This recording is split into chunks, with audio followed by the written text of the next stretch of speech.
Hello friends, welcome to my channel Bharat classes Markapuram.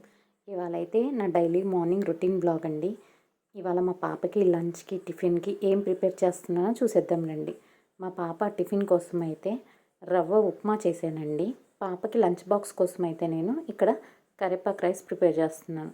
దానికోసం నేనైతే ఇక్కడ తాలింపు ప్రిపేర్ చేస్తున్నానండి. ఒక కడాయి పెట్టుకొని కడాయిలో ఆయిల్ వేసుకొని ఆయిల్ బాగా హీట్ అయ్యాక కొంచెం పచ్చిశనగపప్పు, మినపప్పు, ఆవాలు, జీలకర్ర, శనక్కాయ పప్పులు ఇవన్నీ వేసి బాగా ఫ్రై అవ్వాలండి. ఇది బాగా ఫ్రై అయ్యాక కొన్ని పచ్చిమిరపకాయలు కూడా యాడ్ చేసుకోవాలి. పచ్చిమిరపకాయ కూడా ఫ్రై అయ్యాక కొంచెం కరివేపాకు యాడ్ చేసుకోవాలి. ఇవంతా ఫ్రై అయిపోయాక పక్కన పెట్టేసుకోవాలి. దీనికోసం అయితే నేను ఆల్రెడీ రైస్ని కుక్ చేసి పెట్టుకున్నానండి.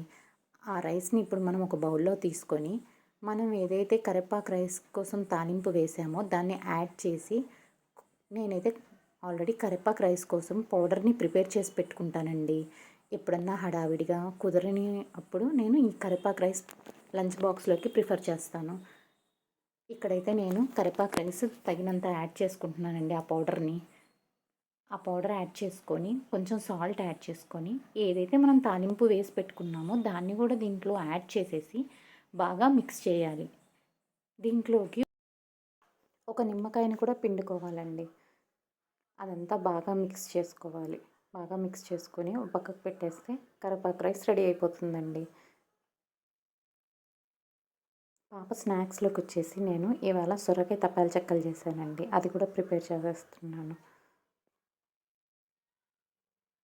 పాప స్నాక్స్కి వచ్చేసి సొరకాయ తపాల చెక్కలు, మధ్యాహ్నం లంచ్లోకి వచ్చేసి కరివేపాకు rice. Thank you for watching my channel. Please subscribe my channel.